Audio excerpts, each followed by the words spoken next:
Waiting for YouTube and Instagram to kick in based on how cold it is. Lord only knows how it'll take. Ah, there's the old YouTube. And here we go on Tubing. and Instagram. We are alive officially. All right, hello everybody, and welcome to another exciting episode of Making Turbo Pit Fighter. I'm Jake, that's Kurt. We are making a split screen post-apocalyptic comic book, and neither one of us is showing the comic right now. Here, I'll show. Well, I technically am. Oh yeah, you're showing. Well, that's what we call the mind map, which we're going to discuss. Yeah.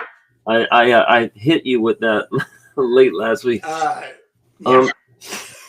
I actually did some sketching real quick yesterday. I mean last Sunday when we got off, and I have my version of the mind map here. But yeah, because I finished the page I was working on, which is I believe page 22. Let's see. I guess I should be organized. Yeah, so this was page 21. Yeah, so page 22 is finished in blue line pencil, and I have a lot of ADD going on. So what I need to do is black line pencil this or regular pencil this, which is fast and easy and fun. I mean, this is the hard part. If you guys could all see what's going on here, I kind of like figured out the size of everything, the placement of everything, some backgrounds of everything. There's a lot of detail in this panel. I did an overhead shot which is rare for me. A lot going on here. This is where Sister Ray is taken captive in the rectory, and they're trying to pump her for the information. Where are the radioactive peas? Turbo comes in guns blazing in the last panel and shoots all the guys. So in this page, she is handing Turbo a little mini wand of full of peas inside like a shielded container, and then she's dumping all the peas out here into this little basin in the altar. The rest of the warrior nuns are fighting off this onslaught of the RM guards who are charging in, and it's only a matter of time before they overrun the place. So Turbo is instructed to get the hell out and go to the catapult.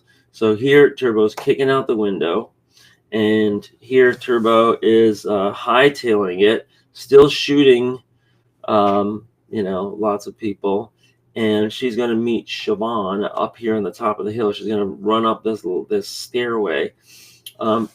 Here Sister Ray is plucking the necklace off of her crucifix necklace off of her neck, because we're going to see here in the roughs she's snapping the crucifix in half. This is the difference between rough blue line pencil, so I still have to refine this, because this is only my first draft. I did this on a pad, and then I moved this to the good paper here. But she's going to be snapping this little crucifix in half. She's going to be mixing 10 to 20 grams of lithium-6 with 5 to 10 grams of tritium in these little particles, these little pea-sized particles. It says, emptied into the basin were about 500 chrysanthemum isotopes, generally stable in 3mm casings, made of layers of lead, tungsten, titanium, steel, and carbon fiber. But if you bring 10 grams of tritium and 10 more of lithium-6 into close proximity, well, you don't want to be around for that. So here we see her dumping those ingredients together. Here we see the nuns are starting to lose the battle. They're getting shot. Here we see Turbo's getting strapped into the catapult, and we get our first look at Sharon. I changed it from Siobhan to Sharon last second. Ray has faith in you, Turbo. Hold on tight and look for the tallest trees. What about you, Sharon? Will you get away? And then here we see her loading her gun. I'm going to the mountaintop, sister. Here, there's going to be a panel where she's going to, I think I was going to have her turn around and start shooting, because they're already overrunning the catapult.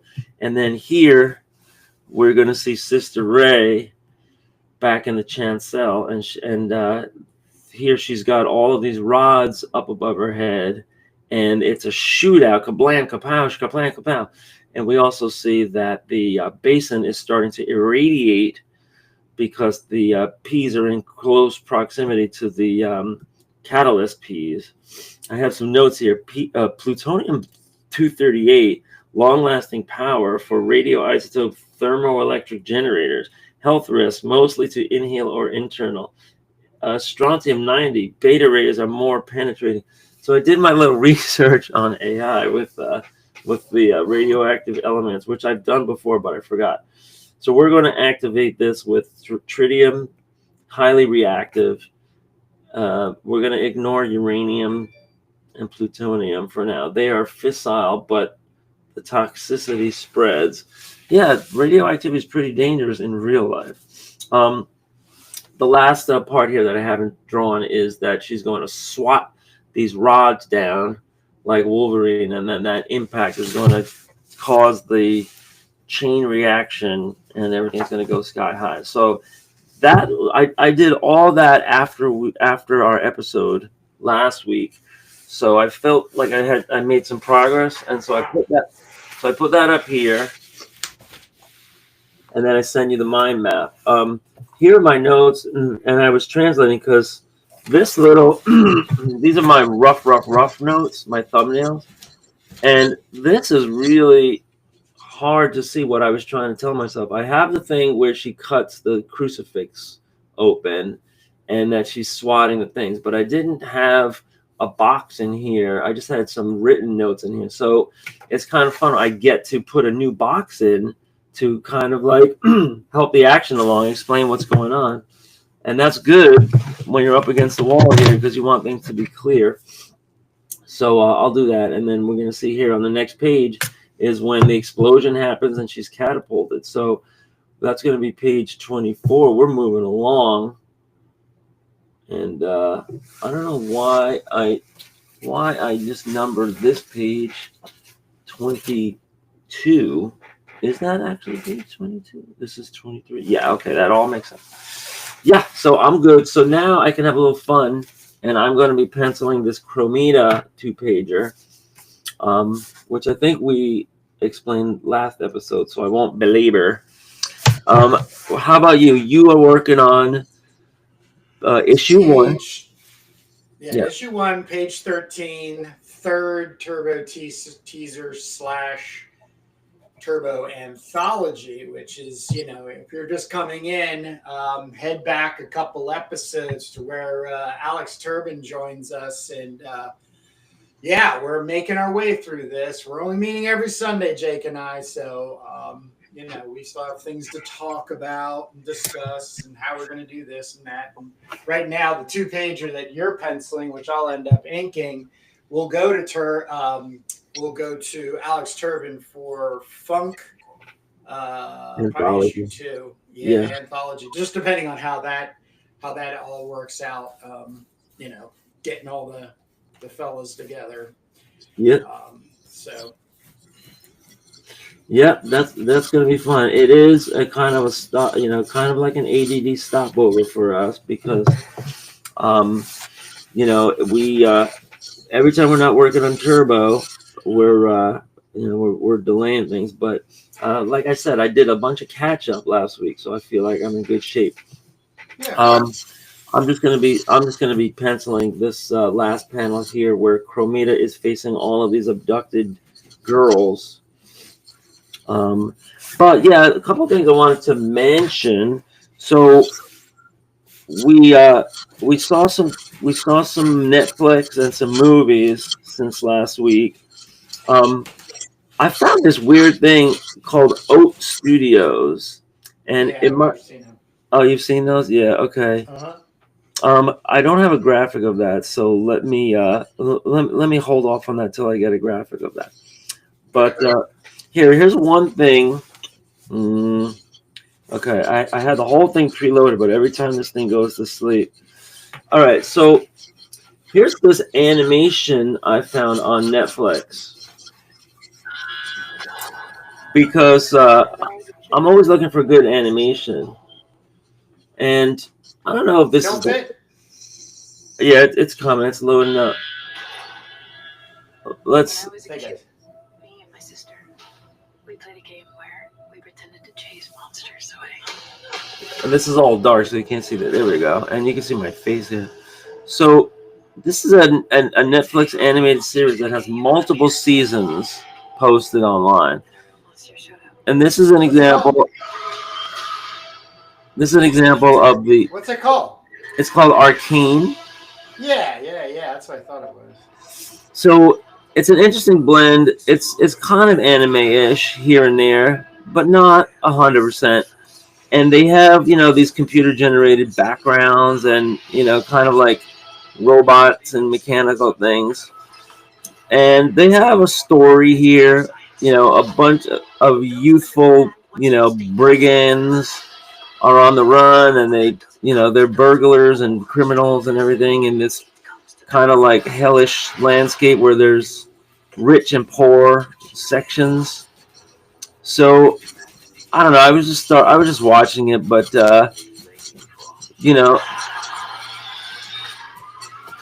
this is the trailer. So I don't know if anybody else got into this. I tried. Yeah, I watched a couple episodes. It's too slick for me.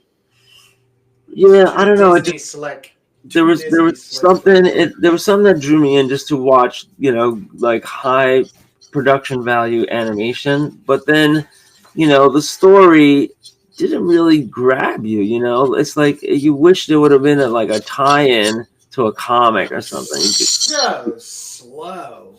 Like at least if there was a tie-in to a comic, you're like, all right, I know these characters, and they think they're just going to like come out of nowhere and create this this franchise on this property. But I think it's based on a game, though. It's based on a video game. Oh, okay. So there is a tie-in. Yeah. Well, I guess. Yeah. They're not doing anything standalone anymore, Jake. That's the problem. It's the problem we face. I guess that's their working on our video game. All right, I got to clean up some of these tabs, so I'm going to. This is going to be painful, but here, a couple of weeks ago, I saw this Aquaman 2. I love me some Jason Momoa. I just had to slice of that boy. The first one was so bad to me, and it's a huge budget. There's so much CGI, and there's really incredible detail in this underwater kingdom that they made with all the CGI. So I want to give credit for that, but there's also so many places where the CGI is really, really fake. And particularly like when Nicole Kidman is like supposed to be this action star, who's like swimming through the currents and spearing people and everything. I mean, she's literally an old lady at this point. But Jason Momoa is in shape, and then I also wanted to see, is freaking Amber Heard back in this, because she was in the first one, and she was like the redheaded female princess. She's not on this poster right here, but I was wondering, like, are they going to replace her? There she is, because very infamously, she since the first Aquaman came out, has been appearing in court and Johnny Depp, depositions. I thought that was all over. It's all over, but she pooped on his bed, man. So that's really awkward, and it seems as though it did not deter Disney, Warner, whoever, movie studio from kicking her out. She was still on there. She still, had a major role. She's, she still looks good, and it was just horrendously bad story plot, camp, but really, if you want to just see like basically like 50 or $100 million worth of CGI with incredible like underwater kingdoms and underwater details and machines and sea creatures, then maybe you'd be into it. That's about all I got to say. It was, I'm not a fan of DC, and the movies are, I don't know why the movies are so bad, but Marvel has some good movies, at least, some good box office movies. I know Kurt hates them all, but and at least in Marvel, they made a splash for a while. This was good animation. This is The Wild Robot, and I didn't realize. My wife told me that this was a book series for kids for a long time. So that was a tie-in there. But this was a heartwarming, family-friendly, not Pixar, but CGI. DreamWorks. So this is DreamWorks SKG, big budget CGI, heartwarming, family-friendly movie with lots of humor, lots of this robot lands on this animal area, and this is all in the future. So it had some interesting stuff about what they think the future is going to be like, and these wild areas. But it's all these animals that all talk, bears and foxes and everything. So if you have kids, it's great. And if you're an adult and you just like CGI movies, it's great because they do cost a lot to make. So somebody might as well watch them, right? I told you about the bike riders last week, right? We spoke about that. So yes. Yeah. So I think I'm actually going to watch it tonight. Yeah, I gave this my highest recommendation for pretty much anything that I'm mentioning here. Good acting, great story, semi-historic, loosely based on a real story, real true events, and and particularly like some audio recordings that you can still hear online of these interviews that were done with this like group of bike riders from the Midwest. So very, very worth watching. Austin Butler, Jodie Comer she's fantastic in this movie. Her accent, her acting, she's the main, I guess, protagonist here, kind of like holding things together. And finally, there was a link that you sent me, which had, those AI generated trailers. Some of them say like 1950s style, but people are putting in like all these different series and franchises and everything to have AI make like a new version. And we've seen everything from The Simpsons to the Flintstones to Mad Max. You sent me Mad Max. I sent that one. Yeah. Conan and Red Sonja. They've all been done. And so I watched those, just to kind of see, they're only like a minute or two long, and they're all just like, completely computer generated.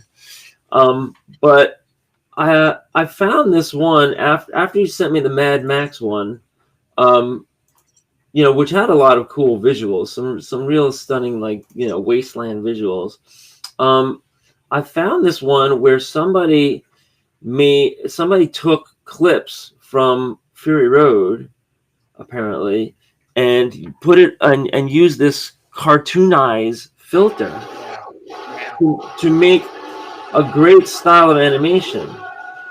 And what you're seeing here, it's really just clips of the movie that are put through this filter. I don't think they changed very much, if at all. I mean, I guess maybe like the computer does all this, right? Just turns them into like comic book drawings instead of real life. But the action and the motion, the perspective shots, these are all taken, I imagine, from the Fury Road movie, right? Yeah. So why am I showing you this? I really think that there's a potential for full-length animated movies based on comic books. And all of the labor that was involved, in the golden days of Ralph Bakshi and rotoscoping. I think this can all be shortcutted now if somebody just take Justice League of America, whatever, just put people in green tights, right, and then put them through the paces, just acting out the scenes, film that on regular video, put that through this filter, and it jazzes it up like crazy, right? And but you know why it's gonna suck. You know why that shit's gonna suck. You're gonna get tons of that kind of stuff. I just need to interrupt because the thing that's being misconstrued out there when it comes to all this technology, especially with the AI and everything, the thing that makes Furioso the Mad Max Fury Road so awesome, Furiosa too, is George Miller directing it. That's number one. Number two is Charlize Theron acting. Number three is Tom Hardy acting. They bring a consciousness, if I could be so bold to use that word, to the character. The thing I'm experiencing right now is I'm watching a lot of this. I'm learning about it. Whether I'm going to do anything is really based on how it all develops, especially on processors. And that's another thing that you and I keep bouncing back on a conversation. I don't want to diminish your excitement or anybody else's excitement for potentially generating comics into movies. But to quote a guy by the name of Alan Moore, they're two fucking different things. They're not the same thing. Yeah. And the clarity that I think we're heading to, and I'm hoping is giving us more and more anxiousness in a positive way, is we want talent involved. We want George Miller. We want Charlize Theron. We want Tom Hardy. We want Jake Jacobs. We want Kurt Russell. We want, because the thing in here, and this is what I'm actually trying to figure out with AI, is how to map this type of art to that kind of movie making. That would be ultimately. That's right. I'm not attacking you. I'm just trying to set the record. The hyperbolicness of we can all do it's. No, it isn't. It isn't where you just press a button. No, it isn't where you just press a button. That's where we need to tip our caps to Ralph Bakshi. Yeah. I mean, to me, he's the closest thing. You could talk about Disney movies and stuff, but to me, he's the closest thing because he took Vaughn Baudet, he took Frank Frazetta, he took these guys, and he said, let's make a cinematic, full-length animated movie out of this. And he had, mixed results, not great box office sometimes, but, to me, the greatest artistry, the greatest examples, in that format. And now, the most labor-intensive part for Bakshi, which cost millions of dollars, even back then, was that you had to first go out with actors on some kind of stage or some kind of background, and then film all the motion, go through all the motion, and then hand draw frame by frame by frame, through the vision of the artist. It might be Frazetta, it might be whoever, but so you get the realistic motion, and then you have all the other problems. Like that's probably where the Ralph Bakshi stuff fell down, is the voiceovers and the storyline and the plot and everything. But it was still very impactful, and I don't know why, with all the money that's flying out there in all these movie studios looking for a hit and all this technology. I mean, I have to imagine, and so do you, Kurt, that stuff like this is in production. It might not be taking a comic book, but it might be taking a video game, and they are using these tools. They are shortcutting it. They are having people act scenes out, and then they are using these filters instead of hand drawing it and tracing and coloring every single frame. They just now have the computer do it, and it says, all right, if this is the lady's head, put this big headdress on her so she looks like Gila, and then the computer just automatically, does that in every angle, and that's where you get the benefit of today's technology. But you're absolutely right. If you don't have talent, you don't have a good screenplay, you don't have good actors, doing the voices and making somebody care about these characters, then it's just going to be like a video game, And yeah, you're absolutely right. if anybody within the sound of my voice is listening, and you are the head of a giant movie studio with a $500 million budget, please find some people to just act this stuff out on the Universal lot, film it, put it through these filters, and use the Chris Claremont X-Men series, as your basis. Don't stray at all. Make it as faithful as possible to the comics. You'll have a great story. Well, why? I don't. Well, it could be any good comic. Could be any good comic run. But that's what why is it so important for fanboys to get their favorite comic book as the whole thing has to? I mean, it is important. That's literally years. That's like literally years of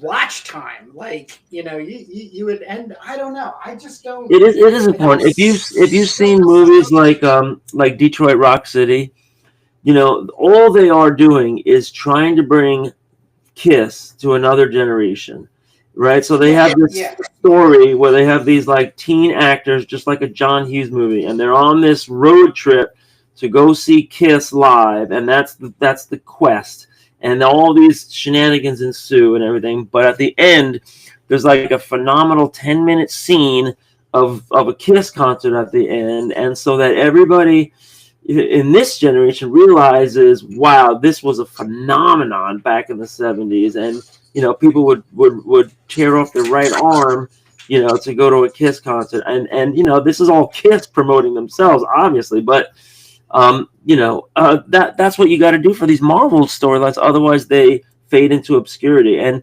and I say Marvel because that's my thing, but it could be anything. It could be your favorite, ninja independent comic, could be anything.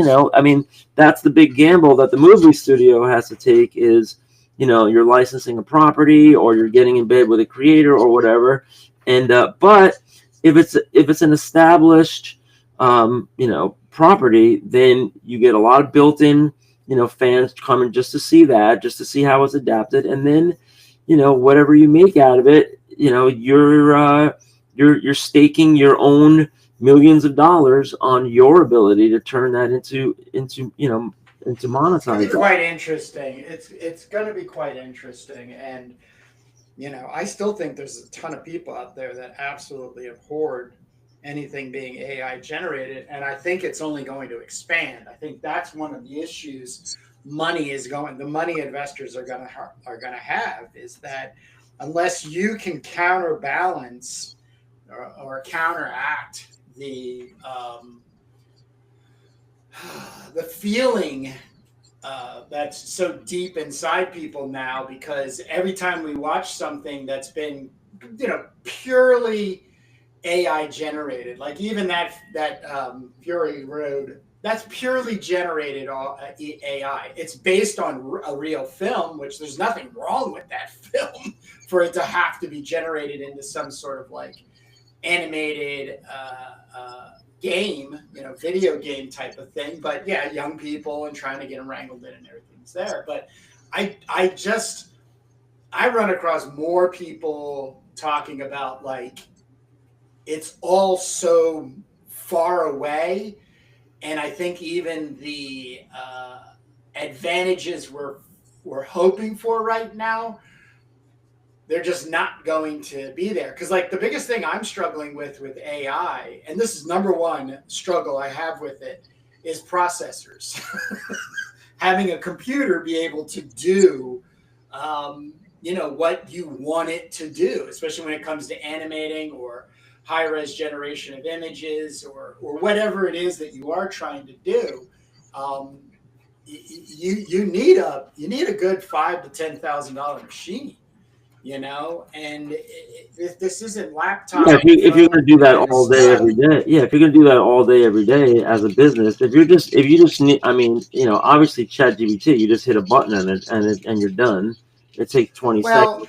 But anything with image crunching and rendering and rasterizing. Rendering film and animation is what I'm interested in, because like I've said before, like these static images have so much value as like being a style template in order to then push things into I would love, this is the kind of thing I would love to see animated in black and white. Yeah, you know what I mean. Like I don't need the color. I don't. You're not saying anything different. This has been 20 years. If you're going to, even if you're drawing frame by frame in Photoshop, you still need a powerful processor to crunch that into an MOV file or whatever at the end. So this is nothing new. It's like if you have a roofing company, you got to invest in a truck and some ladders.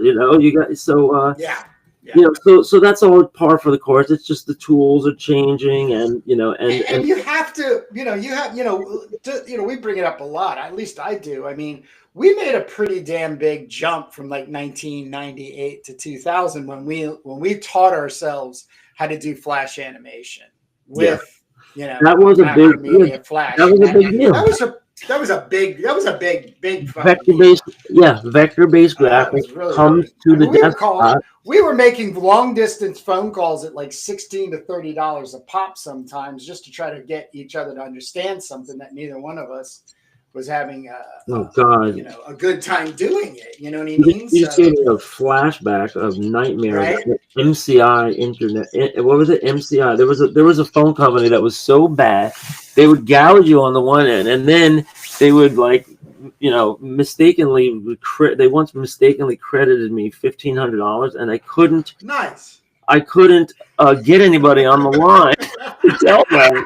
Because I felt like they're going to come after it, like just when I'm broke, and so I tried. I'm like, you know what? I'm keeping this money because these incompetent buffoons, they went out of business.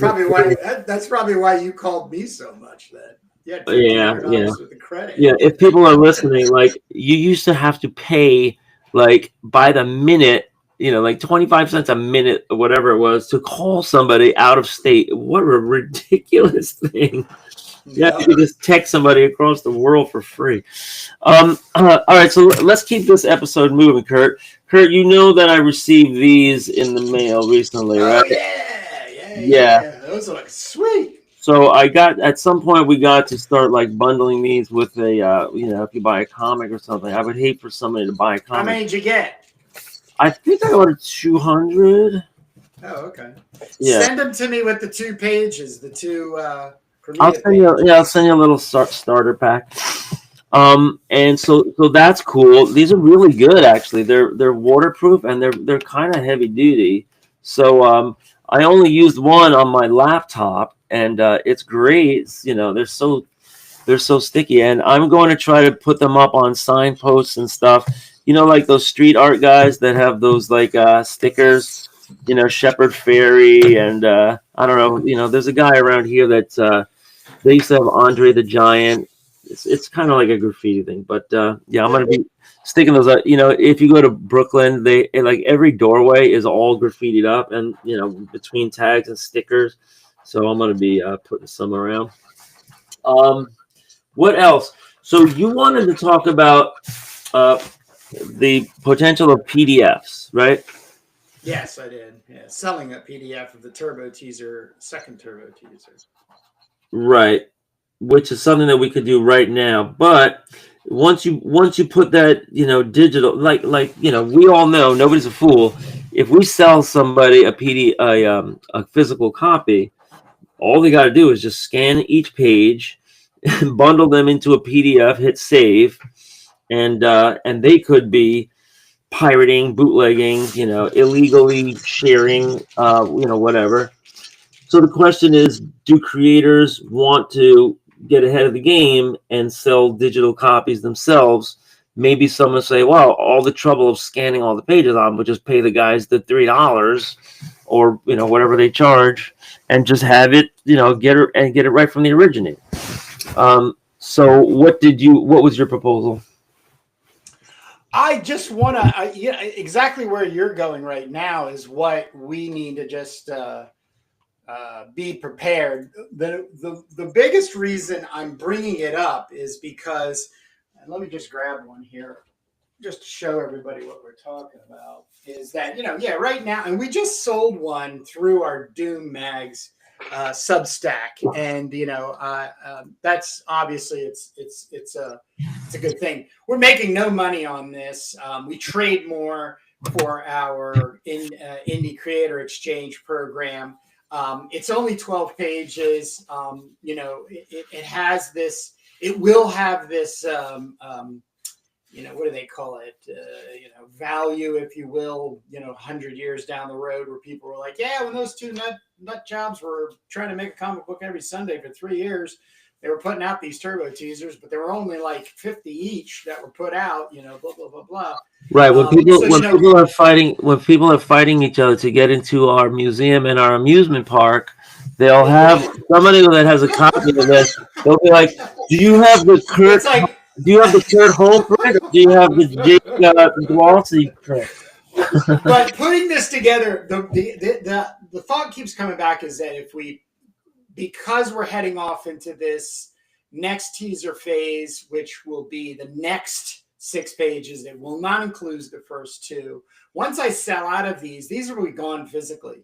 Yes, there'll be a PDF floating around for free once people downloaded it for, I don't know, $3, as the PDF version too, just to help, put a little cash in the piggy bank for us to be committed to the next printing run for turbo teasers. So, but the other thing too is the way I have my website set up, which is I'm selling these off of kurtrubel.com, is I have the ability to be able to capture the individual by email, put them on a newsletter, send a notification out there when we do the big release. So somebody might get a PDF in the beginning of 2025, and of course at the end of 2025 we could have issue number 1. And we're going to do some crowdfunding or something with the website funding, whatever when we get to that road.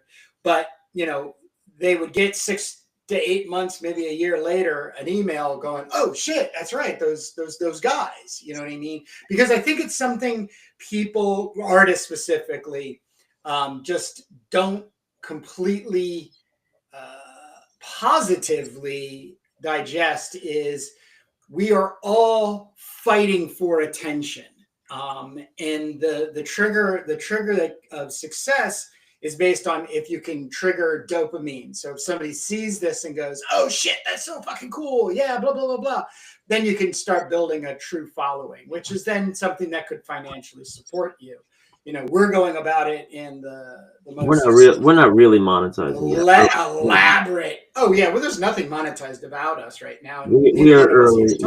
We're early on. We're making turbo. It's building a community though, because I would hate for somebody to be so excited, from 2023 and 2024 getting the turbo teasers from us, and then they go off down other paths and they just are entertained by other people and other things, and then they miss that opportunity to be right there when we do that kind of thing. So as long as we have some contact information, which the PDF could secure through kurtrubel.com, and then later down the road maybe turbobitfighter.com or doommagazines.com, which you and I have talked about. It's all in contribution to building and holding the community together. So I have no problem it being out there. I kind of get the idea more and more, knowing that then that PDF becomes this, free downloadable thing in Russia and China and all those comic book websites I never visit. where you can Well, check out that's what I was going to stuff. say. Is this going to be a web comic that's going to be on different platforms? And is that Well, we're something? not even there yet. I'm just talking about the PDF right now. So, what is your heart telling you in being committed to or not a PDF version sellable? Right. Yeah, I have bought a PDF sketchbook on Amazon from who was the Steve Mannion, right? Yeah, And I think I paid like $3.95 or something. You got like 60 pages of sketches. Um, people do it. I got it. I'm looking through the sketches. I'm like, okay, this is weird. This is my first time doing it. It wasn't really a comic of where you have a story and you're flipping pages and you're getting into it. That's why it might have been different, you know. And I'm also kind of a dinosaur because I'm not used to digital, as your first format. I like to have something in my hand as your first priority. But times are changing, and some people like it. Also, postage is a lot of money, especially overseas postage. So I think it's something we should, my punk rock producer friend Rick, his expression is put it out and see, right? All right, cool. Like, Rick, do you have the rights to that? Put it out and see. So so so yeah, but and so that's interesting. One wrinkle I mentioned before is I was also thinking about a distributor's copy, where it's some kind of like extra certification in there where the bearer gets the ability to go to his local quick print shop and print out as many copies as he wants for sale. And that's like a special PDF, which they I guess they wouldn't reproduce the certificate part, but imagine, because I don't think we really tapped into the all of the different formats that we could be doing as a collaborative industry of indie creators who all want to have cool stuff on their table and boost each other's stuff, right? Like if we wanted to sell, let's say, digital versions of, our friends' things, and they wanted to sell digital versions of our things, just have it conveniently linked to the website so that everybody has a bunch of little squares there, right? It's like, oh, you looked at our comic and now you're bored and now don't know what to buy next. Here's our recommendations. So you could have like a curation page, and it could be other people that we collaborate with, or it could be people that we recommend. You could do this in a marketing thing. It's as easy. I mean, honestly, you don't even need people's permission. If I wanted to take Steve Mannion's PDF and link it to my website, all I got to do is find the Amazon button, right? And you hit a button that says generate link, and then I'll get a kickback every time I sell one off my website. And those are very beneficial for everybody. When that works. I messed around with that before, but I never really went live with I was gonna do like all my recommendations, and I was gonna have like the Amazon link to buy the Ralph Bakshi VHS, but that was in the early days of the internet. That's how old I am. So yeah, I think we should continue to talk about this, especially when we get to the con. Maybe doing a reproducible, licensed PDF where somebody wants to print local copies. I think maybe that would be It would be a really good. It would be a really good topic to have with people, because we're talking about IC3, and I want to print out the icon. Got to make a note of that, just to get people jazzed up. March 15th, 2025 in Connecticut. Was it Connecticut University, South Connecticut? It's like is it like New Haven or something? Yeah, New Haven. Yeah, Southern. Jake and I are gonna be in one of the back rooms, I guess is what they're calling them. but we're definitely going to be there. We're definitely participating, and we're definitely excited to meet so many people that we've already met through our Indie Creator Exchange.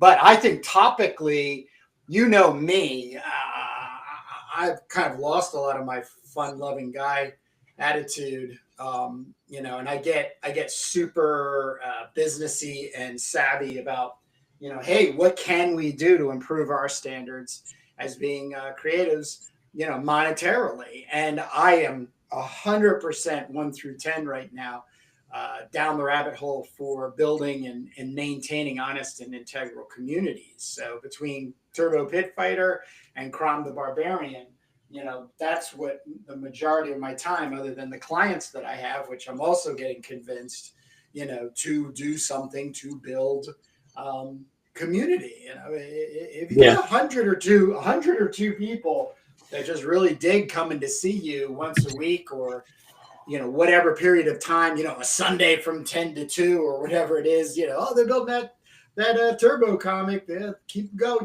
guys. Yeah, we get that a lot. Thank you, I mean, Matt, thank you, Dexter. You know, thank you, Rom. Thank you, John. You know, it's just there.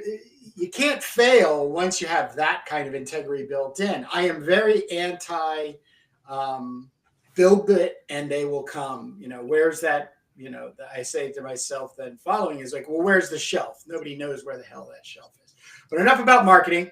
The whole thing about it is that I just want to say is we do need, as a community, indie-wise, to structure something to help promote and also help sell.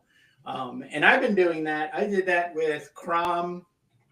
The Brutal Blade of Crom. I bought a bunch of copies, and then I just got, where is it? Oh man, oh here it is. I got David Moses's. Oh man, I got this thing here.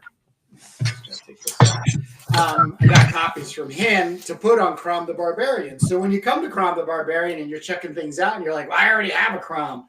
You know, what else do you got? Well, man, I got some dope stuff. I mean, this is absolutely amazing. Right. Yeah. So if you think, and it does two things: it promotes and it puts cash in people's pockets to keep them making their art. Yeah, sink a couple of bucks in, have a couple of copies, see if it works, see if it goes, and then if it does, just continually replenish. My dream would be a network of indie artists through websites. Do you remember when this used to be really popular back in the late 90s, where people would put a link back page, and it was like a friends thing. So like everybody had these were other artists I'm linked with, you know, and then so there would just be this sick, like you could sit there just tumbling through sites that are all basically in the same genre type of stuff. Oh man, I miss that. Yeah, I mean that's still going on. It's like a little sidebar of list of little. Most people spend all of their time on Instagram. So. Well, yeah, I mean, we could talk about the billionaireization of America, and the way that a couple of websites now command most of the attention. TikTok, Snapchat, and especially with art, though. That's the kind of sadder part. Is that you have this like, oh, this is where all the art is. No, it's not. So here's something new.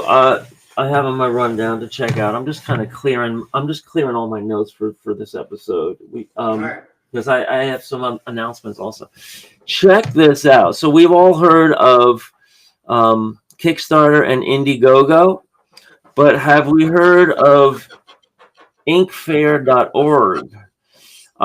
I got served up this ad in my DoMag's Twitter feed, which is weird. You sent that to me? I don't think I did, but I'll send it to you right now. No. Somebody did. That it must have been me. Yeah. I didn't know if it was you. Yeah, it must have been me. I was like, did you see this or whatever? Yeah. So this looks like a book-based Kickstarter. right? Kickstarter, you can raise money for anything. You can raise money for a fundraiser, for a movie, for a TV, for a film. This looks like it's more centered on books. And I did see some manga there, and I saw, I didn't spend too much time on it. But, it looks like, one of these things, maybe, just now getting off the ground, or smaller and trying to build up, what Kickstarter and Indiegogo have. So I wanted to, bring that to your attention because, maybe if you, if you kind of resent, the fact that Kickstarter is such a gatekeeper and some of the kind of like more onerous requirements, this other platform, maybe they have some better terms and conditions, maybe they have, some more flexibilities, or maybe they have some other innovative ideas that distinguish them. I haven't really looked into it, but I'm like, well, they were at the point where they were advertising, for Twitter users who had like comic or art or whatever, and I got served up an ad, so I figured I might as well, at least check it out just to say, nope, this ain't gonna work. But either way, I wanted to put that on your radar. The other thing I wanted to announce is that I have completed another 6-page script. So, Oh shit! Yeah. So Kurt and I have had a short-term goal. That we're making the Turbo comic, right? This is our mind map for the Turbo comic right here. But we have another short-term goal where we wanted to stick out our shingle for collaborators, and we wanted to offer them some value, because why would somebody want to collaborate with us instead of like, some anonymous writer on Reddit who's also doing stuff? Well, we have our Turbo World, and we have our podcast, and we have our mini comics that are in production now, our teasers. And we wanted to collab because, the art making part is the slowest part, especially when you have day jobs. Hello.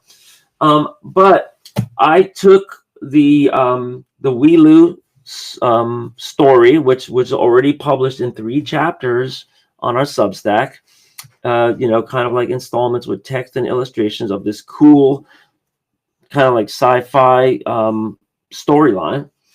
And I turned it into a 1, 2, 3, 4, 5, 6-pager. And it's all fully scripted with dialogue, instructions, panel by panel, for an artist to slap it down and just start drawing if they so wanted to.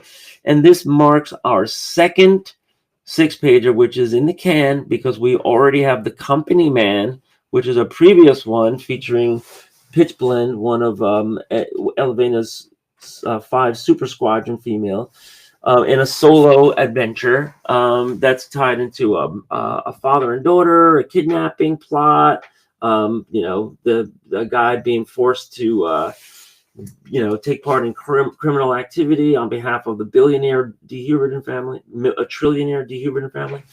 So I'm just pleased to announce to Kurt that we are 2/3 away along with our short-term goal of making available 3 comic scripts that we can offer to prospective artists and or inkers in order to collab with us and make some kind of mutually beneficial deal where they could be part of our upcoming Turbo anthology or something else that and up on the Substack and or ...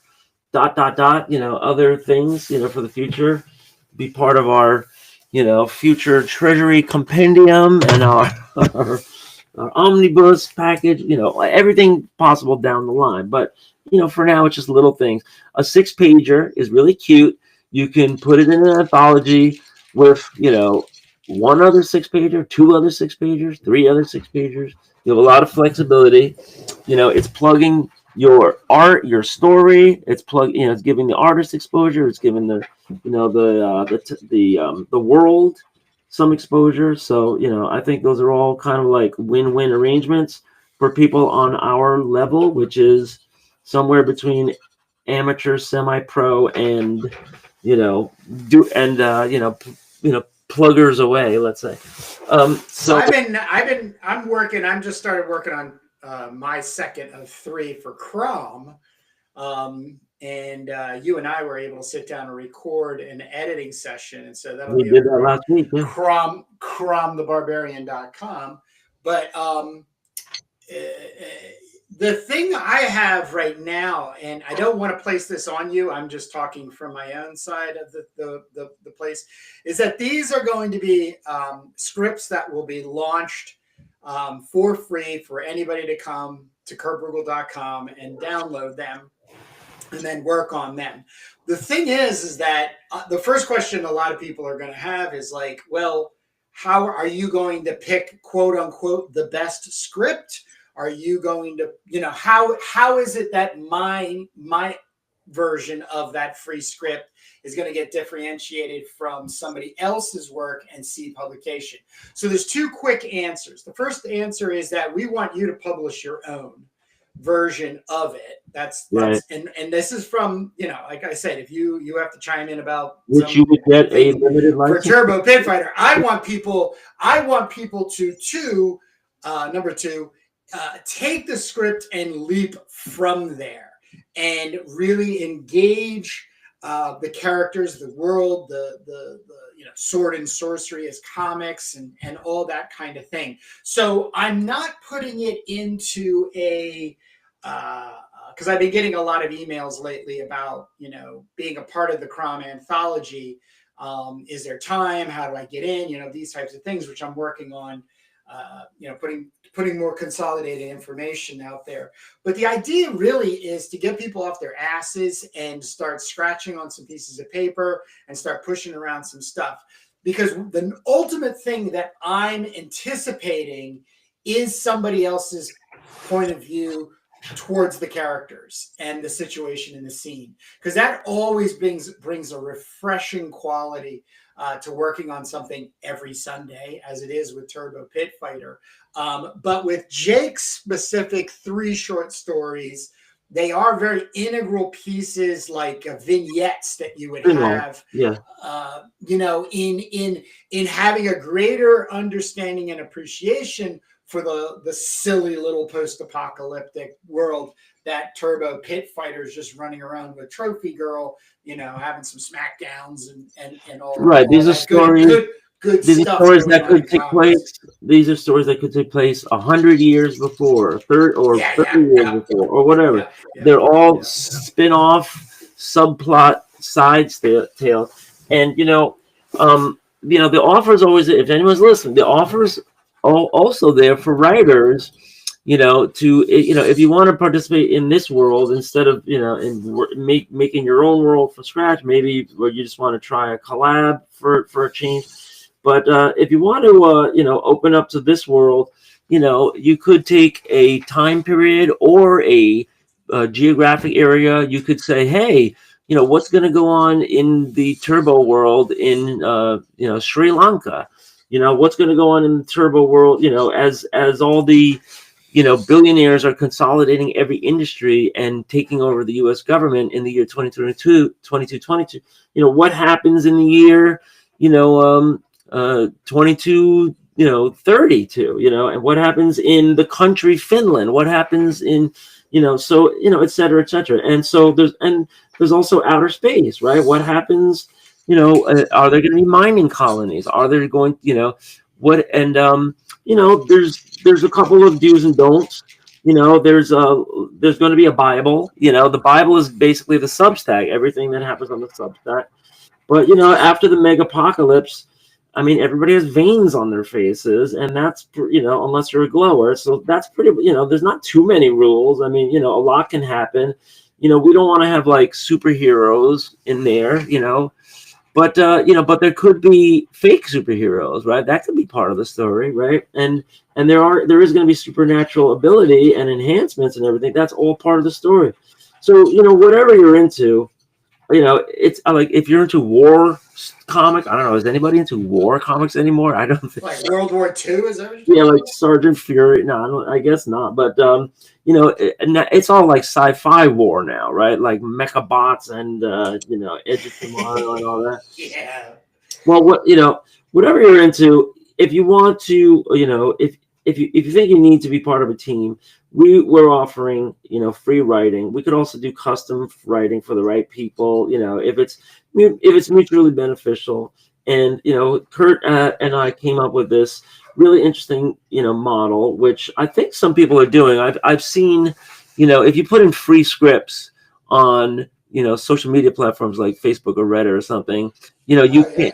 yeah, you can come across stuff. It's not that much, but there's a lot of artists and a lot of writers, artists that need something to get started on. What do I draw?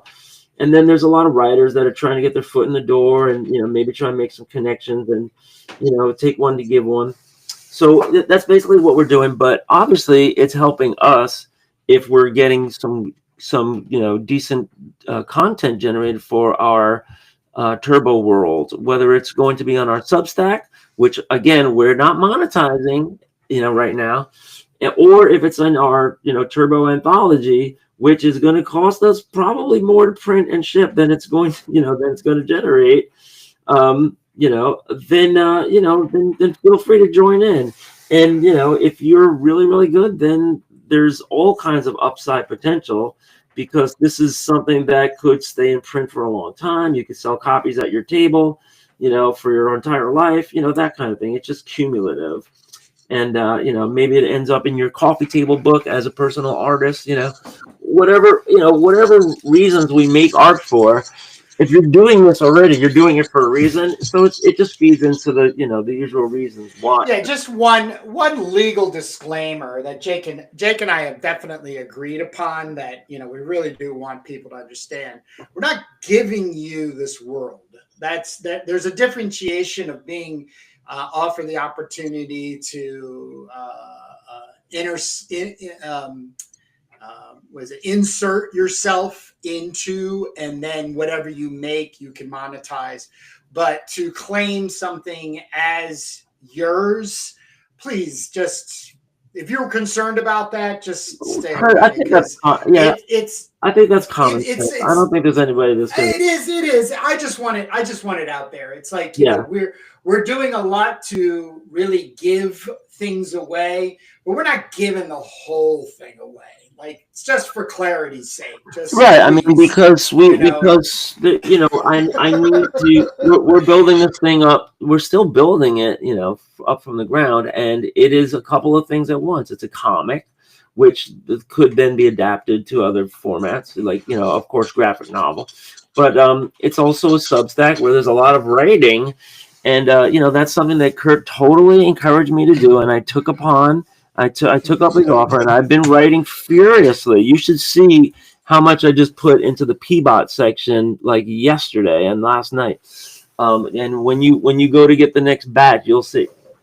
But there's there's definitely got to be a give and take. And if you have some ideas like, hey, how about a story where there's a sentient dome that gets attacked by a robot battalion, and they're saved by an enhanced super squadron of a red-haired vixen that I invented called Charlemagne, and I'll be like, okay, it doesn't violate any of the kind of like codes that we've established. I mean, I got to read it just to make sure you're not saying oh no, there's 3 moons on this planet. No, that's not. No.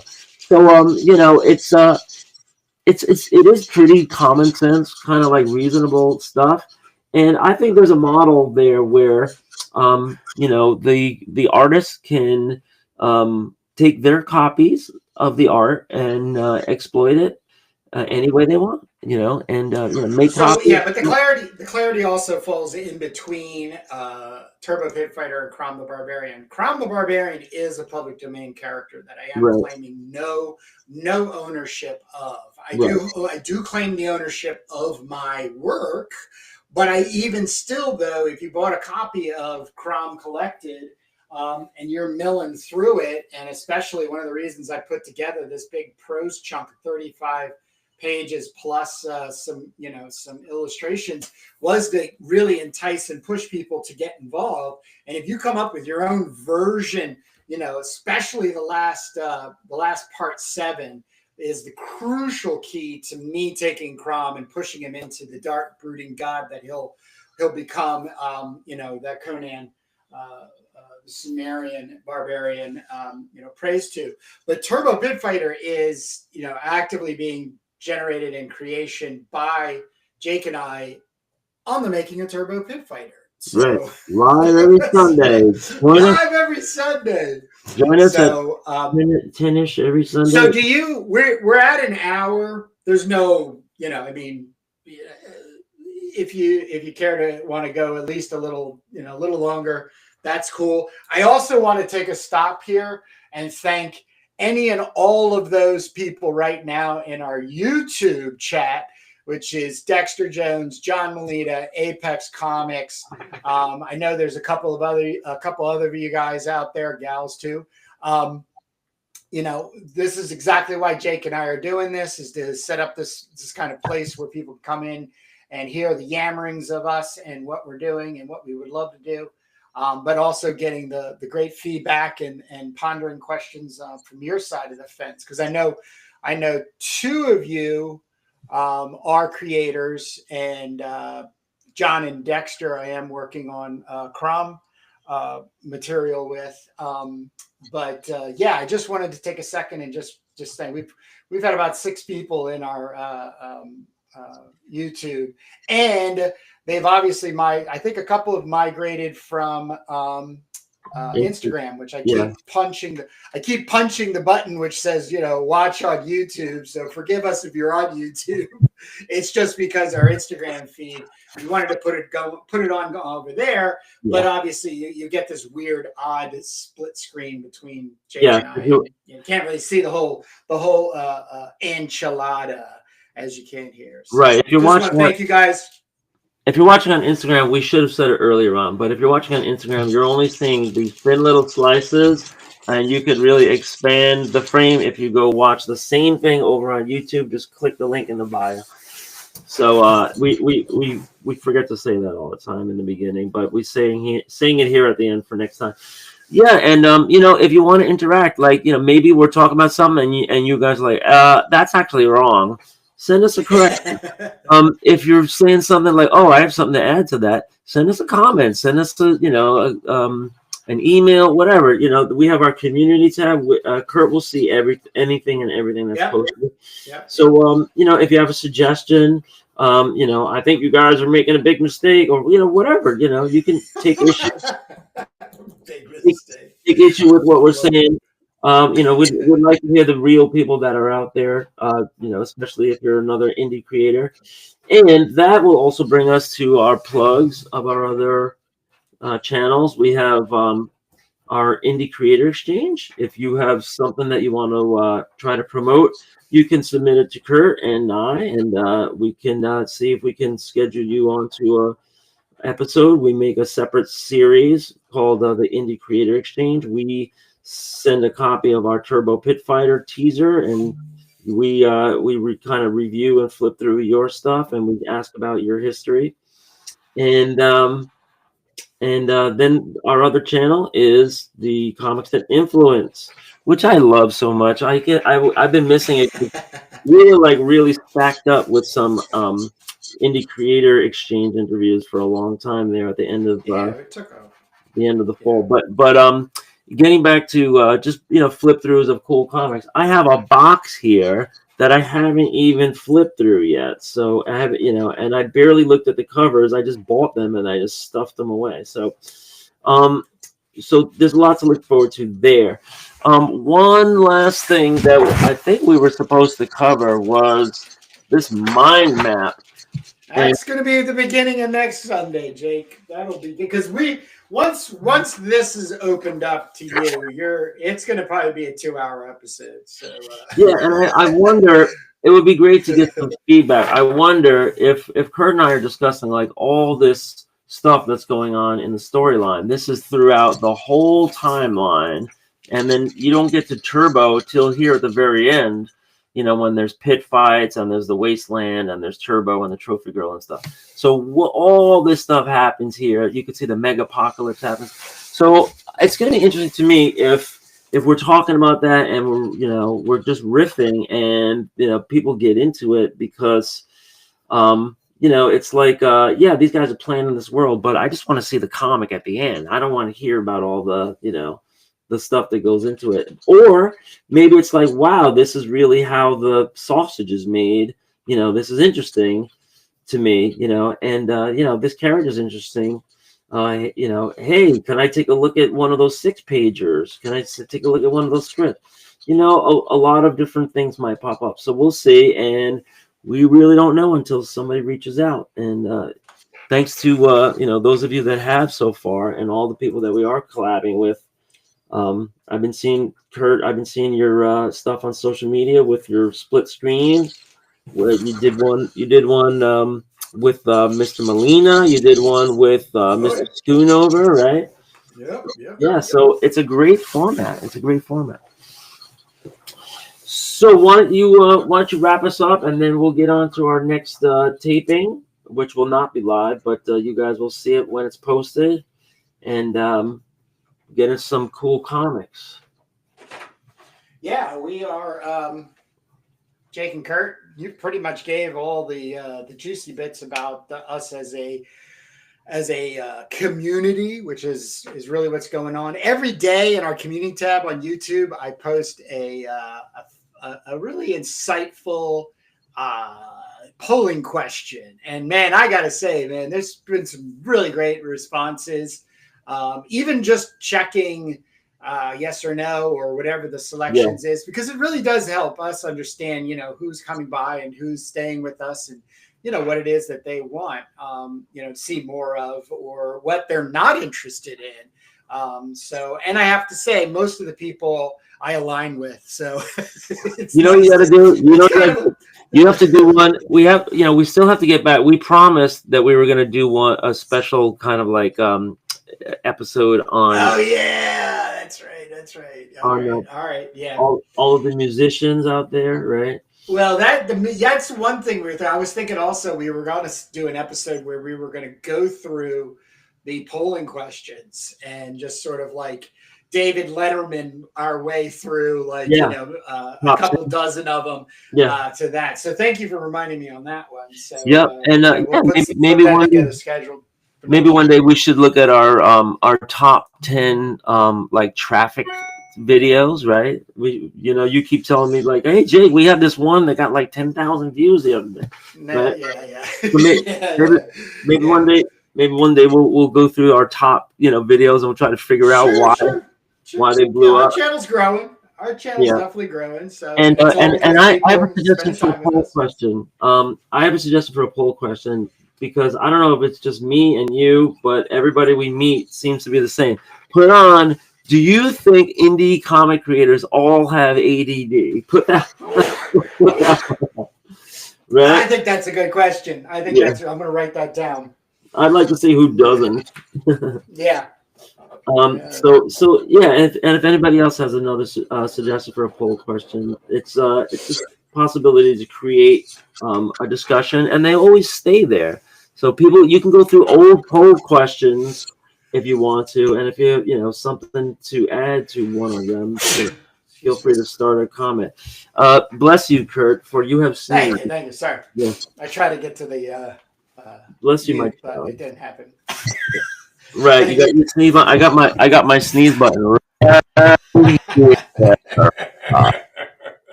got the Yeti. All right, Jake. Let's let these people get back to reading comics, making them if they choose. And I will see you next Sunday, Jake. See y'all people in the funny papers.